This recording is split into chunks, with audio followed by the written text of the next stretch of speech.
Okay, great. Hi, everybody.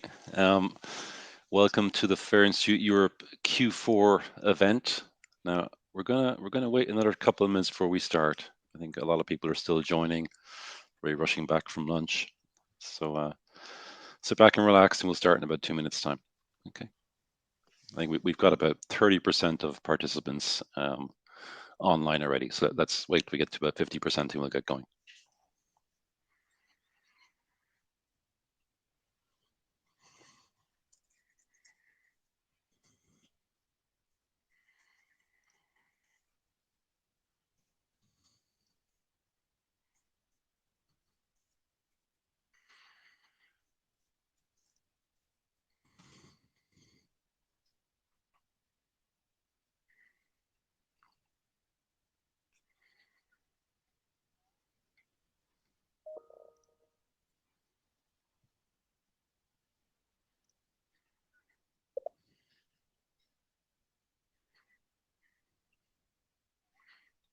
Very good.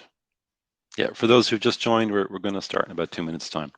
Just going to give everybody just a couple more minutes to get going. We've got about 40% of people who signed up in the meeting, so let's wait till we get about 50%, and then we'll start.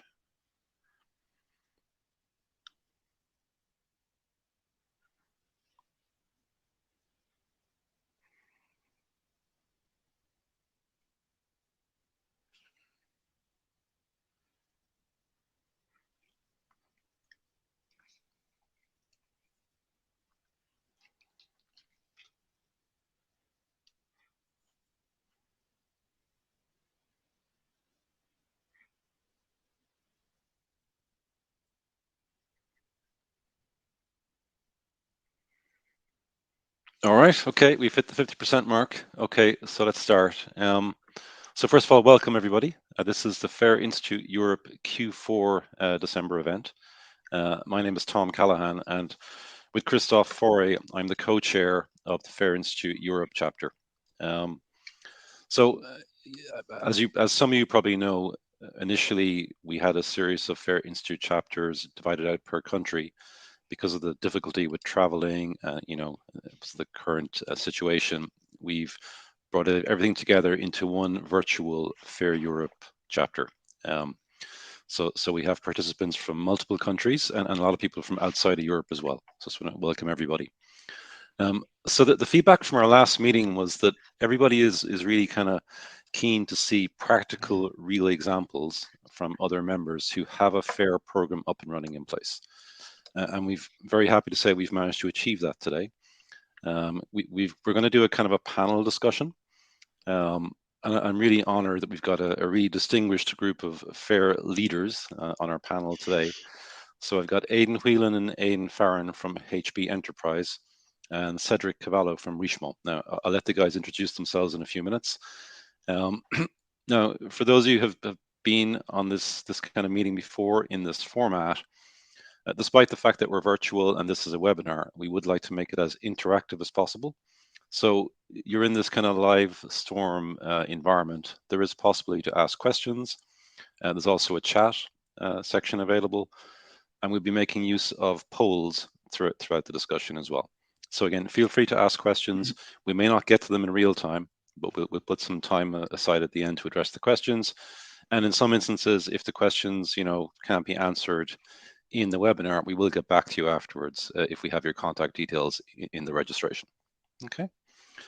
So, and actually, in fact, Christophe, who's here with us, is going to kind of start some of the polls straight away. Yeah, so, I just published one to try and ask the audience. Hello, everyone. Try and ask the audience what their knowledge of the FAIR methodology and CRQ in general. All right, so I'm going to submit my vote. The vote is. Boom, and you'll be able to see the kind of the votes changing in real time. Okay, so I'm going to introduce the agenda, and then we'll kind of do the introductions. So, we're approaching the end of the year, so we thought we'd kind of take a look back at 2021 and just see how CRQ has evolved in general, and we'll look at it from different angles. We're also going to have a discussion around what were the main themes of FairCon this year. So FairCon is the FAIR Institute annual conference. And then we couldn't, not talk about, I guess, something which has just been published recently, which is a new addition to the FAIR standard, which is the FAIR CAM model, or the controls analytics model. So they're the kind of main themes of today. And of course, we'll try to take time to questions at the end. Okay. So maybe I'll hand over to let's go with, I can see Cedric on the screen first. So Cedric from Richemont, maybe you can introduce yourself to everybody. Tell us about your role and how you use CRQ and FAIR to achieve those goals. Sure. So hello everyone. I am Cedric de Carvalho, Cyber Risk Manager for the Richemont Group. For people who don't know Richemont Group, it is one of the biggest luxury group within the world, owning more than 26 different maisons, which are basically brands like Cartier, Montblanc, Vacheron Constantin, Van Cleef and Arpels, etc. And basically, my role as a cyber risk manager is to help the business to identify, assess, and report on the different cyber risk about their projects and about also in terms of the strategic level. And in that sense, we start using FAIR this year at the beginning of the year, but we already accomplished quite a lot of different use cases that I will have the opportunity to talk more about in the next few minutes. But just to give you a heads up, Richemont is basically creating a cyber risk management, I would say, central function now for the group in order to help worldwide every maison that we own, meaning that we are working about with the different businesses, but also across the world. So the challenge for us was to be able to perform cyber risk management with one methodology for the whole group. So even for a big company and also the smaller one. And in that sense, we are quite happy so far with FAIR, and we have also planned about how to leverage the different capabilities of this framework for different use cases. And yeah, and basically I will be very happy today to share with you what we accomplished so far and what we want to do next year. Great. Okay. Thank you, Cedric. That's really interesting. And looking forward to your insights. So maybe I'll turn to my right. I've got Aidan Farron and then Aidan Whelan from HPE. Thanks, Tom. Yeah, so I'm Aidan Farron. I'm a member of HPE's Global Security Risk Team. I have been for just over 4 years now. In that time, I've also worked in the areas of cybersecurity, compliance, and policy. I became FAIR certified along with my colleague Aidan Whelan about 3 years ago. And my work primarily revolves around the performing of quantitative risk analyses using the FAIR methodology. We're an internally focused team, so it's risk analyses on HPE itself. And in a little while, I'll go into one of the main reporting methods that we've used this year, which is the quarterly risk report. But for now, thanks for inviting me to be here today. I'm looking forward to a great discussion. Great. Thank you, Aidan. And Aidan Whelan. Hi, folks. Thanks, Tom. I'm Aidan Whelan. Thanks for having me here with you today. It's really exciting to be part of the FAIR community in Europe. Aidan Farron has stolen my thunder. He introduced me, so I have very little left to say. I also work in global security in HPE using FAIR. We carry out analysis, build risk registries, and so on. As you mentioned, we presented at FairCon this year, and we'll talk a little bit more about that. But other than that, it's good to be here. Great. Okay. Thank you, Aidan. I'm just looking at the poll results. So it's really good, actually. It sounds like a lot of people who are on the webinar do have some good level of expertise with FAIR. So that's great to hear. Okay. So let me go to the next slide. So these are just kind of some observations, really, that we put together around the adoption of CRQ, cyber risk quantification, and I guess specifically cyber risk quantification using the FAIR standard throughout the past 12 months. We tried to kind of look at it from a few different angles. One of the things I kind of noted was that, in some of the more influential industry publications, in particular the Ponemon data breach report and also the Verizon DBIR, we're starting to see risk quantification appear in those reports, and particularly in the way some of the statistics that they present are, around different incidents. So that's kind of really promising. The Ponemon data breach report has a use case around using FAIR, and it goes into quite a lot of detail. So if you're new to FAIR, which not a lot of people here are, which is good, or if you want to introduce somebody to the standard, this is a good place to look. The other thing which was really interesting is the Verizon DBIR report has introduced the use of Monte Carlo simulations in some of their stats this year. Now, Verizon did bring in the use of ranges about 2 years ago, which is another kind of key part of how you operationalize FAIR. But it's interesting to see that they've introduced Monte Carlo now as well, to kind of help people understand and model the idea of uncertainty. So that's really interesting. Another thing that we've seen from kind of the more kind of common professional organizations that we either use in the kind of traditional security function or maybe more in the kind of business and risk governance function is the idea of communicating cyber risk to the board or to business leaders using financial measurement. So ISACA have 2 white papers this year around that topic. One was actually introduced kind of very late 2020, and that's more about best practices around reporting cyber risk to the board of directors. It makes a reference to CRQ and FAIR, and there's a great white paper which was published by a group of people led by Jack Frund around cyber risk quantification, which is a fantastic introduction. If you don't have time to read the entire FAIR book by Jack Jones and Jack Frunds, this is a good place to start. And what was really interesting to see was that the World Economic Forum and the National Association of Corporate Directors also brought out a set of principles around, again, helping to communicate cyber risk to the board and how it's that used in governance. So again, that was really good. So we're starting to see this kind of a movement towards improving the way cyber risk is communicated to the board, to business leadership, and also how it's used by both internal and external audit in the kind of 3 lines of defense model. So that was kind of interesting. From an analyst view, again, it's always interesting to see what the analysts have got to say.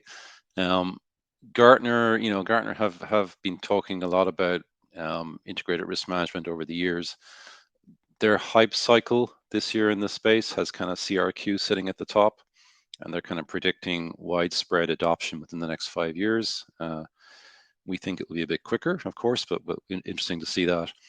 And they've kind of noted that, again, the main use case being board level awareness, and they've also noted that they feel there can be a transformational benefit from the combination of FINDRA, which is kind of, again, measuring the financial impact of data within the organization, and CRQ. So that's kind of interesting. And finally, which is really kind of interesting from a European perspective, and pretty unusual and surprising, but really good, is that one of the German regulatory bodies, the Institute of Public Auditors in Germany, they've made a very explicit, I guess it's legislation really, that companies need to identify cyber risk, measure it financially, aggregate it using kind of our Monte Carlo models. So this is a law that came into legislation in January 2021. So again, I can imagine that a lot of German organizations are trying to figure out how to achieve this. So again, this is interesting to see whether other European countries or other regulatory bodies kind of go the same way. Okay.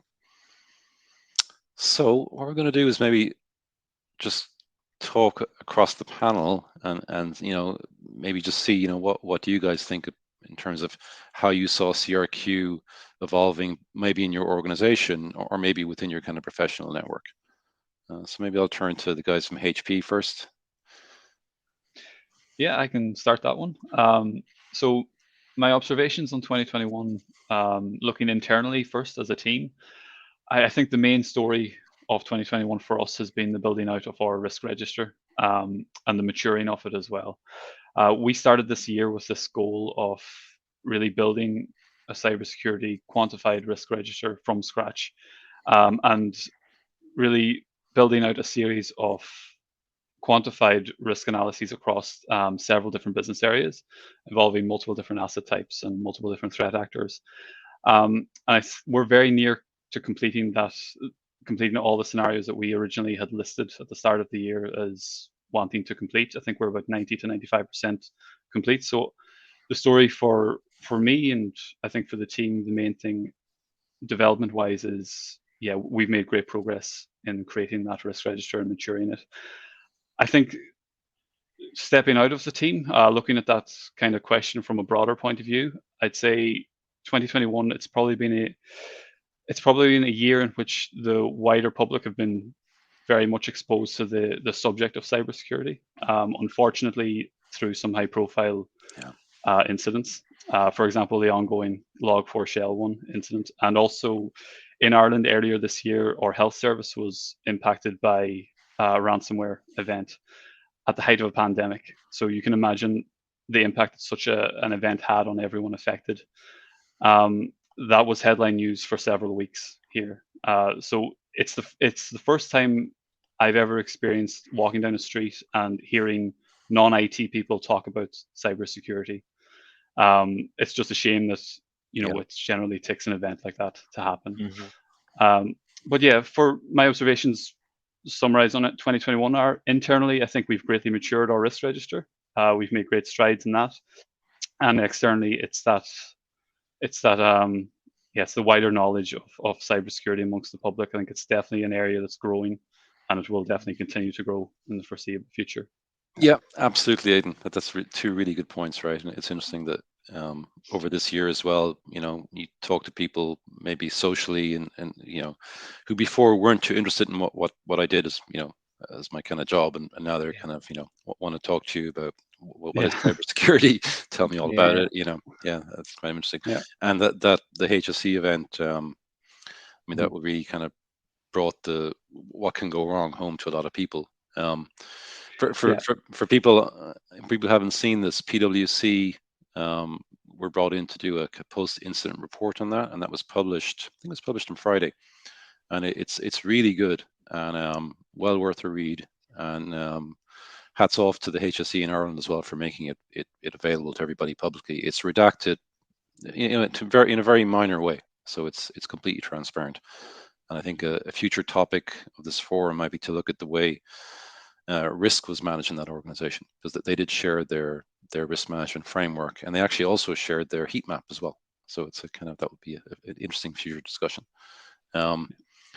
So maybe Cedric, you can tell us a bit about, from your perspective, how things have evolved throughout the year. Yes, sure. So for Richmond, it has been a quite important year in terms of cyber risk quantification, especially since we start to introduce this topic group-wide. So at first, what we want to accomplish is to provide visibility in terms of risk. What are the top risks residing within our different entities? And also to leverage this methodology for some use cases, for example, insurance, cyber insurance, and things like that. So in order to do that, we have to do a shift in terms of how we think in terms of risk. And when I'm talking about risk, I mean understanding what is the risk scenario, and also being able to shift the risk matrix into data that we can leverage when we are performing risk assessments, because we all use, I guess, to work with a risk matrix, with the legal, reputational, financial, etc. aspects. Here we need to talk with these different SMEs in terms of legal, intellectual property, etc., and to gather data which are more, I would say, detailed than before. This is a discussion where even some stakeholders were like, we never even thought as much from this angle about our function, basically. This is a comment that I received from the head of intellectual property, and she was very keen to think this way in terms of risk, globally, not only in terms of cyber, and the potential impact that could happen relating to the loss of intellectual property. So I think in terms of providing visibility, the methodology was very good for us, because for the first time we are able now to compare different risks residing from different entities that we have. And also in terms of becoming a key stakeholder, I would say, within some critical process within the group. If, for example, I am referring to the merger and acquisition. So the merger and acquisition team, now we have the capability to provide them different type of assessment, depending if we are talking about pre-acquisition, during the acquisition, and post-acquisition. And quantification is playing parts in some of those areas. And I think also this is helping this discussion, because before, when we are talking about red or green or high, medium, low, it was complicated to get a buy-in. But now that we are talking in terms of dollar value, Swiss franc value, whatever, this is closing the gap between the different functions, and namely the cyber risk function with all the different functions within the group. And in terms of, I would say, outside of Richemont also, and I kind of agree with Aidan, the threat landscape evolved quite rapidly this year in terms of ransomware, etc. We saw then big consultancy company being hit. I mean, big players are being hit, but also I would say any random company which could be to any size, because now basically cyber attack are becoming like as a service, and people could basically buy or subscribe to such services. It is becoming so easy now to be able to access to this capability, while before it requires to have some skills and knowledge. But we are more and more vigilant, and even our top management are supporting us into improving our understanding first what is our cyber security posture, and then how we can improve it. Yeah, absolutely. I think those themes that came across, you know, in the previous slide around business awareness, that I've seen a huge amount of that. Yes. You know, throughout 2019 and 2020, any kind of, you know, organizations that I've worked with, it's been in the IT organization or the CISO organization or the risk organization, and engaging the business teams was still difficult. You know, that they weren't really that interested, right? That has changed dramatically over the past 12 months. Now we see that some of the kind of CRQ work that we've been doing has been driven by the business teams, which is interesting. The board now wants to really understand what's going on, because they see all these public events, and it impacts their lives as well, right? So on a personal level. The other thing I've noticed is that external auditors, particularly in the US, or for, you know, companies who are traded in the US, they're starting to take cyber risk really seriously in their auditing function. You know, so the idea of it being a material risk to the business and a risk to the shareholders, and it's their responsibility to deal with it, right? So they're starting to kind of look at it. They're starting to ask questions, and we've had a couple of examples where we've done, you know, kind of top 5, top 10 CRQ assessments of companies, showed it to the external auditors, and you know, it's led to a really kind of positive and easy conversation. So that's good as well from a compliance perspective. Okay. All right. So let's maybe talk a little bit about FairCon. All right. And if anybody has any questions or kind of comments as well, happy to share them. And again, we can deal with them later on, or we can deal with them now if that makes sense. Okay. I think okay, so FairCon, right? So FairCon is the FAIR Institute's annual conference. I guess for the past 2 years, it's been a virtual event. It was almost a physical event this year, but I think we kind of realized that wasn't really going to happen. I guess one of the good things about the fact that it's a virtual event is that it has probably increased the number of people who've been able to attend. So it was an event in the US. And what's also really good is that all of the sessions from FairCon are available in replay. It's free of charge, and I think there's about 25 sessions available. So again, you know, if you haven't had a chance to look at that, I'd recommend going through the replays. That they're all available on the FAIR Institute website. One of the key takeaways I guess I had from FairCon this year was the amount of European presence, which is really good. And all of the panelists here today participated in FairCon. So we had Richemont, HPE, Christophe and myself also had the opportunity, and we had a couple of other organizations from Europe as well. So that's kind of, again, an indicator that the interest in CRQ and the adoption and operational use is on the rise, which is good. The main kind of, I guess, you know, kind of insights or themes in FairCon this year were around resilience, how you kind of present CRQ to an executive audience, which is super important, and how do you scale a CRQ program. So what we're going to do is, and both Cedric and Aidan kind of presented on some of these topics. So I thought maybe we'd kind of cover each of these 3 areas: resilience, presenting CRQ, and scaling, and just get some insights from the guys. And again, feel free to ask questions from the audience if you wish. So maybe we'll talk about resilience first. I think we've heard a lot about the idea of building resilient systems, particularly in the banking and financial services industry. And I guess one of the questions is, how can you use FAIR and a CRQ analysis to help to increase the resilience of services, or increase the resilience maybe around a crown jewel or a critical digital asset? So maybe turn to maybe Aidan Whelan from HP first. Maybe can you share your thoughts on that? Yeah, thanks, Tom. Resiliency is a funny thing for us. We wouldn't, over the years, have necessarily set out with resiliency as the goal or working under that umbrella, but it always ends up, the end result is that all of the analysis work we've done feeds into the resiliency conversation and knowledge that we have on resilience, and we can report upwards and outwards. Specific scenarios we've done over the years have been driven by resiliency, like controls comparisons, doomsday scenario modeling, things of that nature. This year, I think it's probably come more to the fore for us with our work with our operational risk team, and that kind of plays back to what you were saying earlier, Tom, about internal audit and boards are taking a much keener interest in cyber risk quantification, and we're assisting our internal teams in that. FAIR advocates, I guess you could call us, if you will.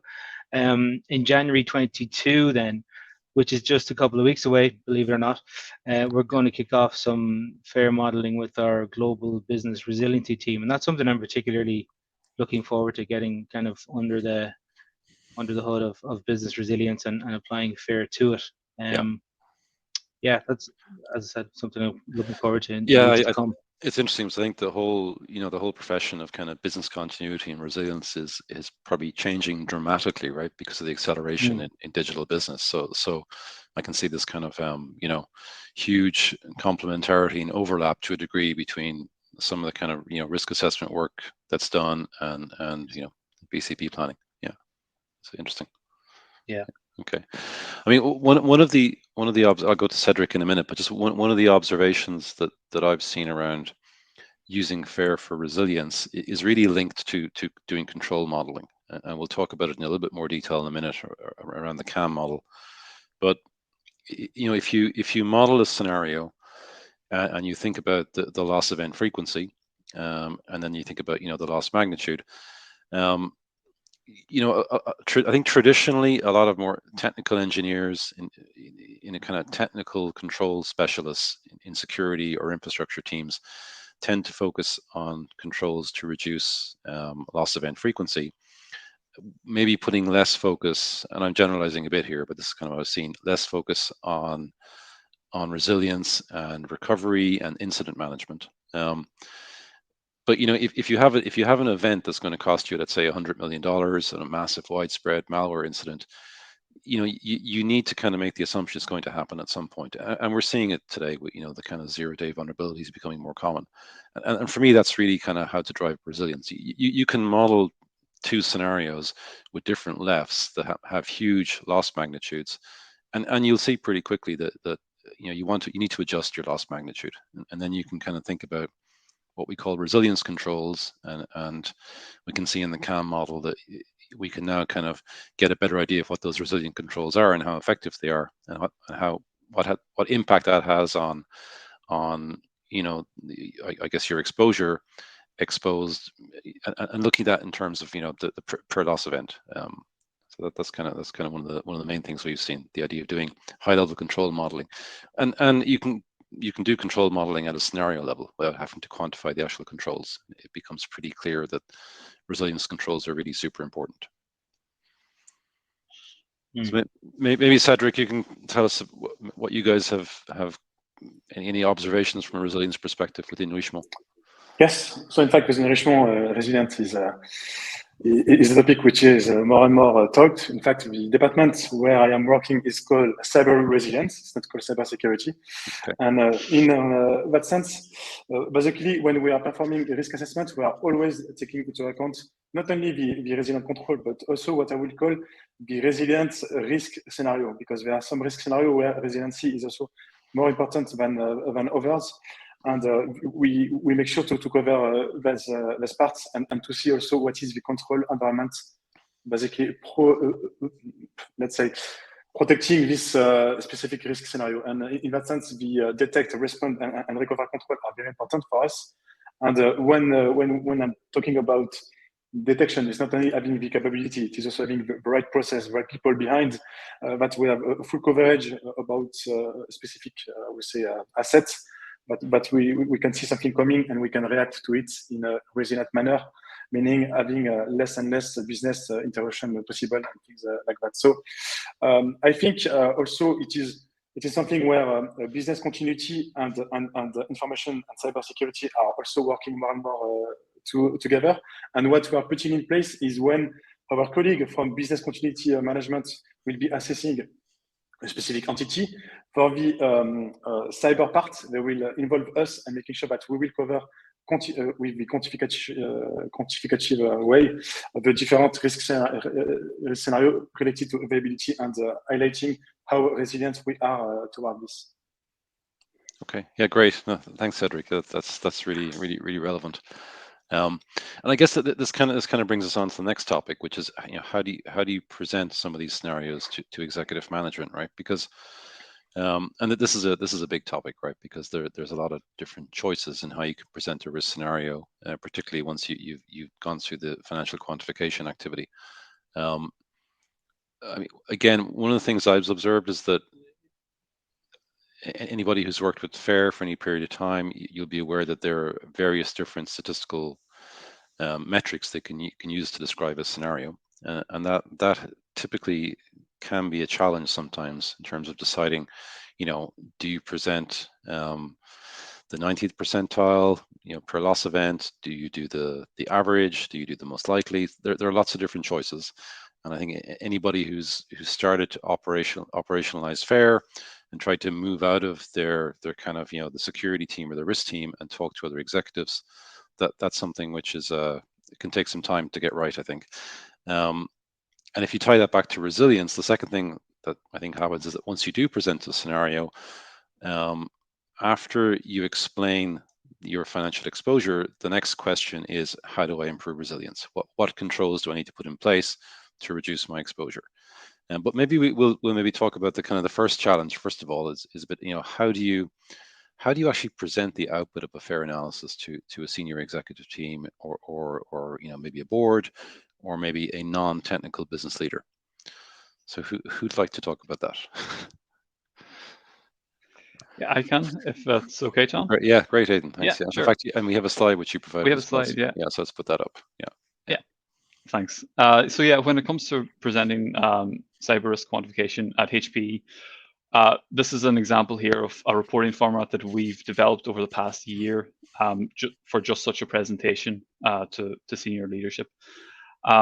We call this the quarterly risk report, and as the name suggests, it's a quarterly report that tracks cyber-related risks that could impact our organization.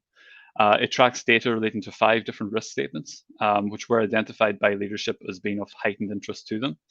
And those risk statements, they relate to areas such as our supply chain, our intellectual property, our critical systems, and our confidential data as well.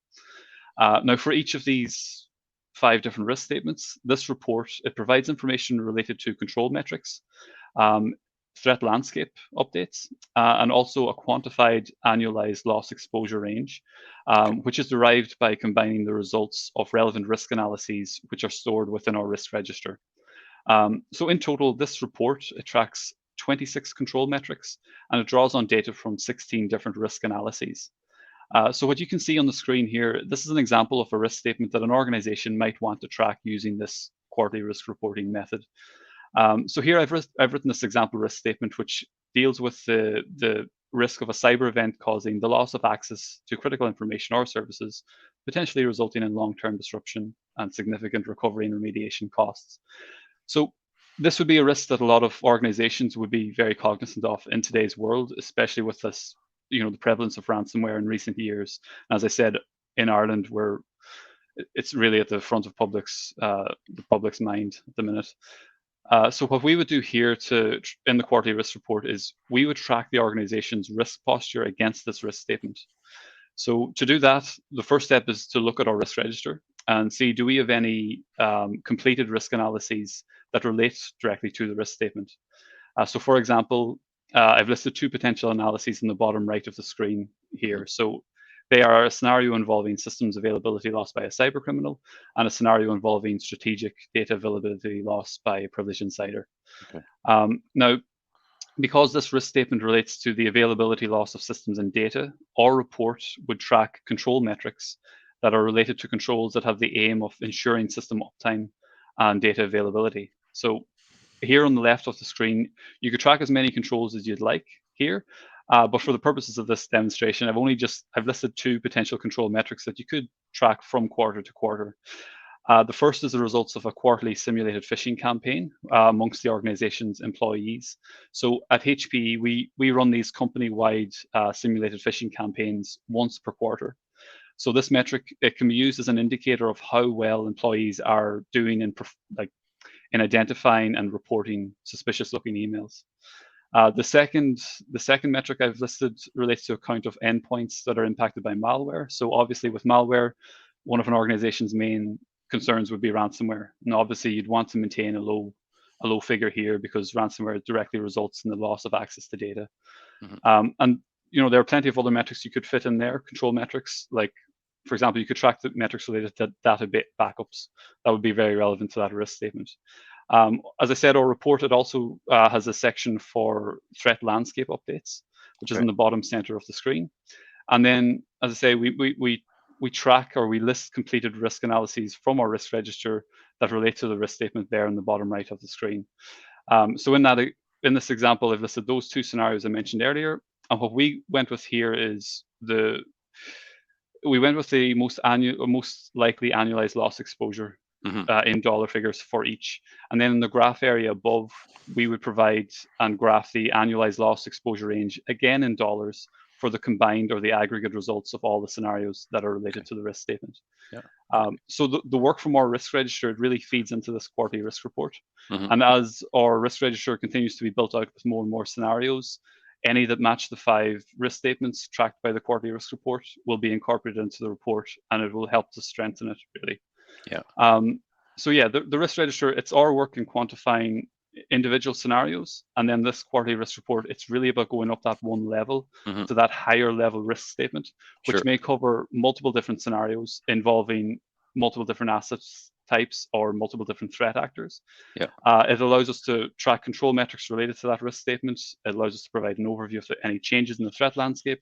And most importantly, it allows us to provide useful quantified dollar figure ranges showing the annualized loss exposure for each of those 5 risk statements that are of most interest to leadership. So it's all about combining our data from that individual scenario level up into useful risk-based knowledge for leadership to make good informed decisions around risk. I think it's great. Oh, sorry, go ahead. Go ahead, Aidan.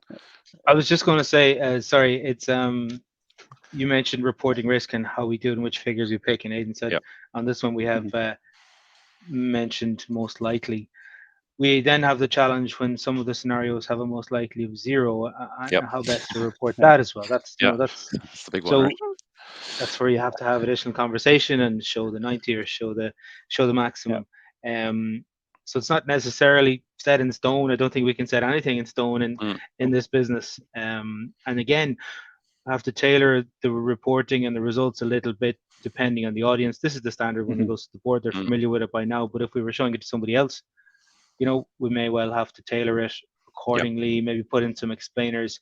I have changed the wording before the description of maximum and called it worst case scenario, just to put a little bit of layman's lingo on it, make it a little bit clearer for people. So I guess reporting can be a challenge. You have to try and do a little bit of education as well, depending on the situation. We make the best of it. I think what's good here is you have the loss exceedance curve and the ALE on the same slide. So if you do have a low ALE, you can explain the probability of it being a lot higher, right? Which is important. I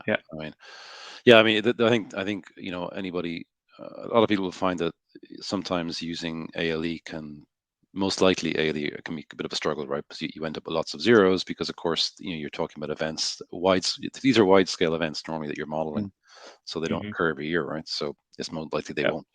But when they do, you need to have your resilience in place. Even the term average as well can cause confusion too, and can be skewed by the by the maximum results. So yeah, I think this is great. The idea that you have these 5 risk statements and then you aggregate your scenarios is good. So again, you know, trying to present more than 5 scenarios to an exec team can be pretty challenging as well. If you present like 10 or 12, 15 scenarios, it's hard to you know, understand it. Yeah, that's good. Okay. Maybe Cedric and Wishma, how do you guys? I know that you've told me you do a lot of board level reporting, right? And you've got some very cyber aware people on your board as well, and maybe some less so. So yes, indeed. So we quarterly reports on our progress into providing visibility in terms of cyber risk quantification within the group. So we are adding more and more entity as the times move on. And basically what we show is a bit closer to what Aidan showed us here in terms but we are also providing a view about this is the top 5 risks that we currently identify within our entities.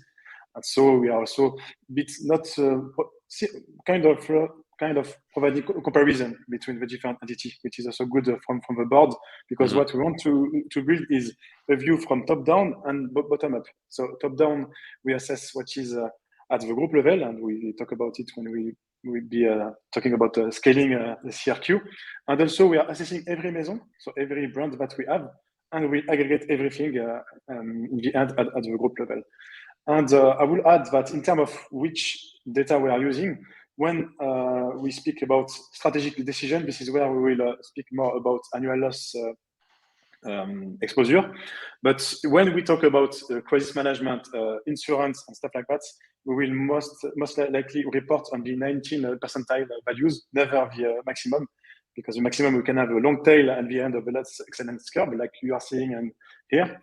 And we don't want so to use the maximum value because of that, more the 19 percentile, which we did in fact when we did the use case about insurance coverage that we need to have for one of our specific brands.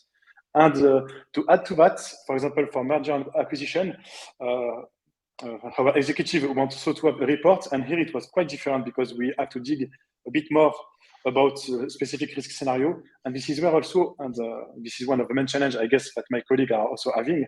Sometimes we'll be challenged on the numbers, like how did you end up with these specific numbers? How it is possible? You know, I don't understand. And this is where providing rationales and explaining in detail one specific risk scenario, maybe the most important. This is what we did, at least, is already, you know, answering most of this kind of question, which will be coming from the executive.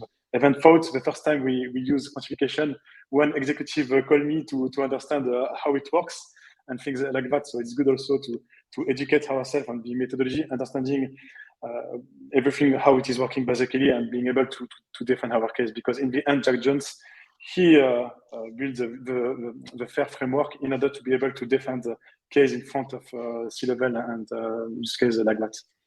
Yeah, no, that's great. Absolutely. I mean, there's a lot of choices that we can make, and like you say, you have to adapt it to the audience. Yeah, and the decision as well, right? What you're trying to achieve. The insurance one is interesting because, you know, insurance policies only cover certain types of loss, and that's where the different loss types become interesting. So you can create reports which are tailored for making decisions around insurance, where you may exclude certain loss types completely. One of the things that we've come across is, you know, soft versus hard kind of productivity cost, right? You know, you may have people sitting around doing nothing, but you're paying them anyway. You know, okay, it's not good, right? But do you really care about that from a you know, a very kind of strict CFO perspective? And that's another way you can, and that's about creating different versions of scenarios too, which is a bit more complex. Okay, good. I'm just conscious of time. We got about 15 minutes left. The final thing we wanted to kind of cover from a FairCon perspective was, I guess, was scaling CRQ, right? I think we kind of covered some of it indirectly here, because I know that Aidan have explained that you've built a library of scenarios, which can be rerun, right, and combined to deal with different risk statements. And I know you guys have a platform which is kind of essential when you're scaling it. Do you want to maybe add any other insights on how to scale the program? I think so. For us, I suppose, with an internal view, we're potentially scaling two ways. We're scaling across the company with the methodology, working with other teams our global operational risk team and business continuity and so on. Then from the efficiency perspective, as you've mentioned, we've built a library of resources that we can refer to, series of common factors, we can roll them out for different scenarios and so on. Tables of threat information, asset information. We've done some work then in the past on automating the information that we have access to in those tables into a dashboard format, which displayed quantified output. Good bit of road left to travel in that particular project, but it's really interesting, I think, and valuable work, and kind of shows us where we can go with it. You know, Aidan has a little bit of work done as well on gathering asset information that's valuable to the company. So initially, when we started out, the first version of the project, we based it on technical assets from our CMDB mainly. But we're working on a project to gather information about what actually matters to the company, the kind of crown jewels, you know. Sure. I don't know if you wanted to talk about, if you have time to go into that a little bit, Tom. Yeah, absolutely. I mean, that's really interesting because it's another kind of, you know, eureka moment that we had, I guess, at the start of last year was, you know, looking at business value chains, and when you do the initial kind of scoping and discovery work for building scenarios, it's trying to get with business teams and understand what are the business value chains. And then you can think about the IT systems behind them. If you kind of go bottom up with IT systems, you just get lost in the weeds really quickly. And we've talked in these calls a lot about doing kind of top down, kind of macro level CRQ, using that kind of approach. And it's interesting to what degree that can be automated as well. It's I mean, automation is complex, but when you're working at a macro level, you can, even working with your super wide ranges, you can get something which is far more valuable than using heat maps. Yeah. Yes. I think it also boils back to linking business continuity planning as everything becomes digital to risk management. You can kind of probably think about the same kind of value chains and business processes. Yeah, it's all linked. Yeah. How about you, Cedric? From a kind of, I know you've got some really ambitious plans for automation in Richemont. Yes, indeed. So scaling CRQ is, I think, was the most challenging aspect, at least for us. Most importantly, because first, like I said, it's like working within more than 20 different companies when we are working at Richemont, and it's quite complicated to have something which is across every of our entities. But basically, the approach that we are taking is first at the strategic level. So let me first explain this. When we talk about cyber risk, we are seeing the strategic level, which are the top 10 to top 15 most important risks, which will be reported to the board. We have the tactical, we say, risk, which are big projects such as moving to the cloud, coming from SAP to Salesforce, things like that, which has a huge impact from 1 to 3 years. And then we have the operational cyber risk request, every new application that we are deploying, every new vendor which we have a relationship with, SaaS platform, etc. And here at the strategic level, what we want to do is assess everything which is shared between the different entities that we have, because there are most of the services are being operated by the group. So we do one big assessment at a point of time, bringing the right SMEs one time, identifying the different risk scenario, collecting the different data. And once we do that exercise, we can go to a maison and just an entity and basically collect only what is contextual to them in terms of how many customer information they have within SAP, etc., how many privileged accounts. All the scenarios are already been identified, and the numbers coming from the SMEs as well. So it's enable us to scale basically FAIR at the group level. Then in terms of let's say operations, so we receive dozens of requests per week, if not more. And in order to also assess the different requests that we have, what we are doing is we are industrializing FAIR by trying to make it automatic in terms of, we want not only, first, for example, if we are asking questions about an asset, if we already know this asset, we already have the risk scenario being identified, this would be easy, but sometimes there is a new asset, so we need to ask questions to modelize this asset.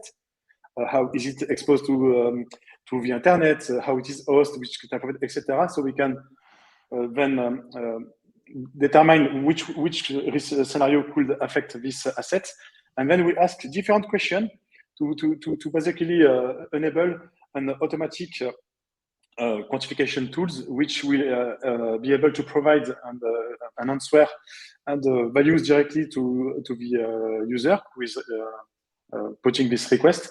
And depending on if the risk is above a certain threshold, then an analyst will come into play and refine all the different numbers and also provide maybe more tailored control. But if it is below the threshold, then even the control recommendation will be automatic. So this is something that we already started working on. It's not finished yet, and will be one of our main focus within the next year, and will enable us hopefully to also scale FAIR not only at the strategic but also at every level within the group.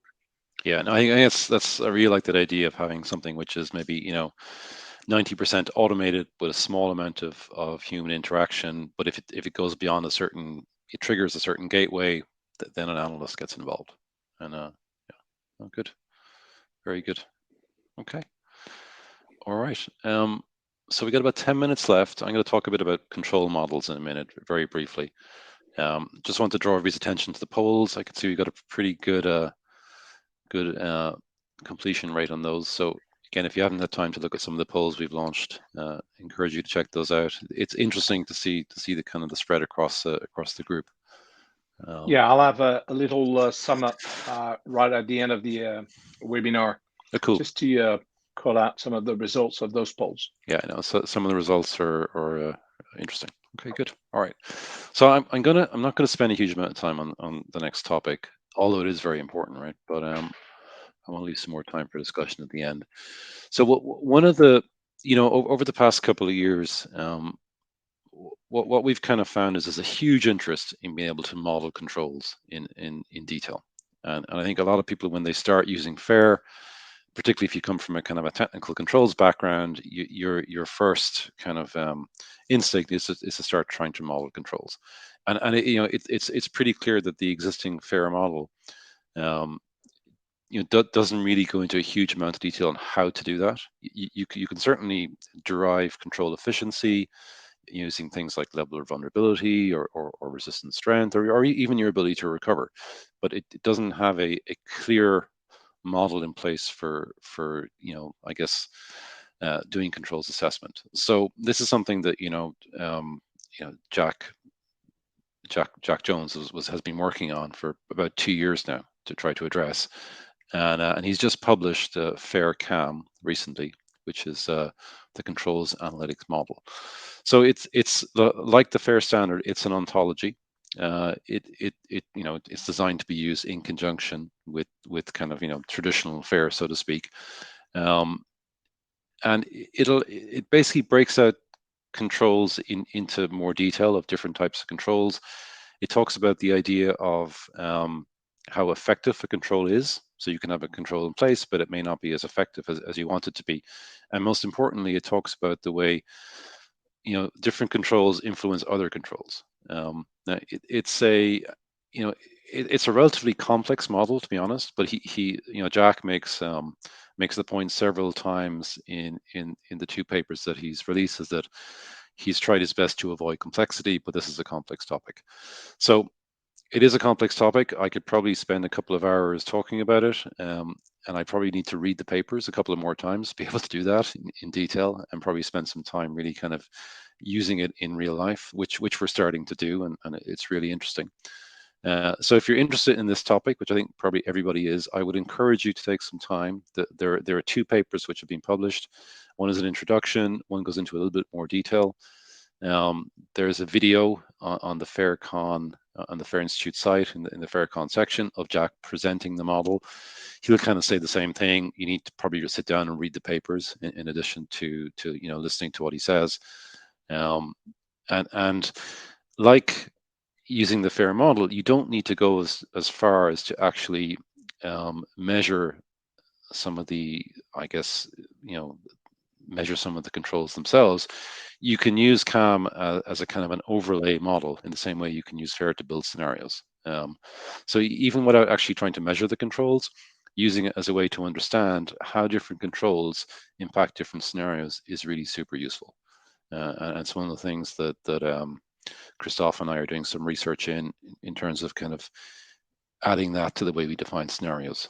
And we're already starting to see some you know, kind of interesting insights and use cases. So we got like 5-6 minutes left. I think rather than going into kind of an in-depth discussion on control modeling, we'll rapidly run out of time. Maybe we'll just turn over to Christoph to talk a bit about the polls and give anybody in the audience an opportunity maybe to ask any questions. Yeah, certainly. So we evidently have an audience that is biased towards CRQ, evidently has an interest in FAIR, but a few results are noteworthy nonetheless. So awareness has definitely increased. Close to 90% of our audience is stating that it has increased over the past 12 months or so. 63% of organizations are reporting to C-level outside of IT and risk function, reporting cyber risk. And one way or another, they're using quantification. 75% of them are using quantification in their risk assessment, and 70% are using FAIR one way or another. The great number is 100% are convinced that presenting in financial terms helps communicate among stakeholders and in particular to senior management. Okay, that comes as no surprise. Okay, very good. Thanks, Christoph. So any, I guess we got like 4 minutes, right? But any questions from the audience in either the question section or the chat section? Nothing's come up so far. No, there were a few comments in the chat. No question in the question section today. So okay. Well, one thing I will say is that pretty much everybody who joined stayed to the end, and for me, that's the best metric of level engagement. So thanks everybody for staying with us and listening throughout the presentation. I really enjoyed talking to the panelists. So I want to thank Cedric, Aidan, and Aidan for being with us today. It was really enjoyable to prepare for this event, and I think the level of dialogue was great. As always, we're very much open to helping anybody who's interested in learning more about FAIR. So feel free to contact Christoph or I via our contact details if you have any questions or comments, or you'd like to dig into any topics in more detail. And we're always open to suggestions for future sessions, or if people want to get involved as well. Very much open to anybody who wants to get involved in some of these discussions, if they'd like to present a use case or talk about something that they feel they have kind of a nut they may have cracked, which might be good to share with the rest of the community. Okay. All right.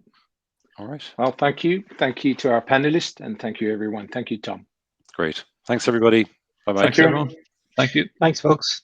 Bye-bye. Bye. Bye.